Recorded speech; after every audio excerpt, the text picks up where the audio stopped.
ও আমায় পাঠালেন যে নিয়তি, তার কাছে এই মিনতি, পাঠালেন যে নিয়তি, তার কাছে এই মিনতি। এমন জীবন আর আমি চাই না,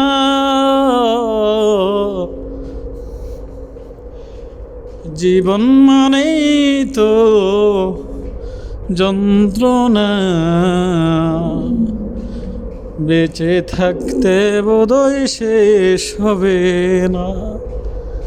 কেন বললাম ভাই, আসলে এমন একটা গুহাতে 100 গজ মাটির নিচে, এটা আমাদেরকে দিয়ে মানে টেনেল একটা নাই, এরকম শত শত টেনেল তৈরি করছে। তো শুনলাম আর কি, এটা নাকি বলে যুদ্ধের জন্য নাকি কি প্রস্তুত করতেছে বা কি আসে বিষয় জানি না, এরকম একটা আশ্বাস। তবে কী হইব আমরা জানি না, আমরা 5 ডেল্লা যাইতেছি আর কি, যেটা টেনেল। তো 100 গজ মাটির নিচে, তো চিন্তা করলাম যে এখানে কেউ নাই।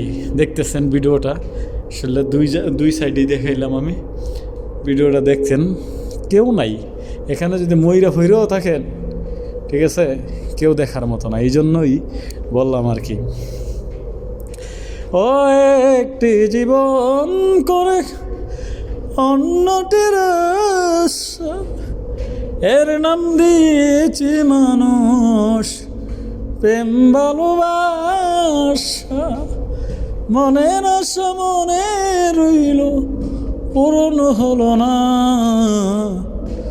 জীবন মানেই তো যন্ত্রণা,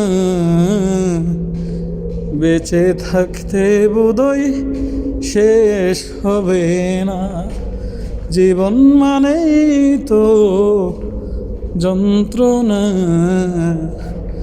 বেঁচে থাকতে বোধহয় শেষ হবে না। জীবনটাকে দিতে গিয়ে সুখের ফাগুন, বিনিময়ে পেলাম বাইরে বগিব আগুন।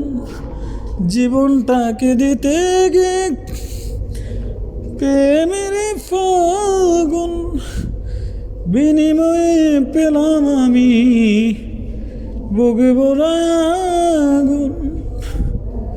এখানে শেষ করলাম, অনেক লম্বা হয়ে যেতেছে, ঠিক আছে। তো সবার কাছে দোয়া চাই যাতে আল্লাহ আমাদেরকে সহি সালামতে রাখে। কিছুদিন আগে দেখছেন আপনারা ফেসবুকে, আমি অসুস্থ ছিলাম, ইডার ভিতরেই অজ্ঞান হয়ে পড়ে গেছিলাম আর কি। তো সবার কাছে আবারও দোয়া চাই। হ্যাঁ, এই যে দেখেন, দেখা যায় কিনা জানি না, এই তসবিটা হাতেই রাখি, ঠিক আছে, কারণ হায়াত মৌতের কথা তো বলা যায় না, আল্লাহ পাক কোন সময় কী করি। সবার কাছে দোয়া চাই, ভালো থাকবেন সবাই, সবার সুস্বাস্থ্য কামনা করে সবার বাবা মার জন্য দোয়া করি। আল্লাহ যাতে সবাইকে, আমার সব প্রবাসী ভাইদেরকে যাতে আল্লাহ হেফাজত করে, আমিন বিরহমাতিকে ইয়া আরহামার রাহিমিন, আমিন।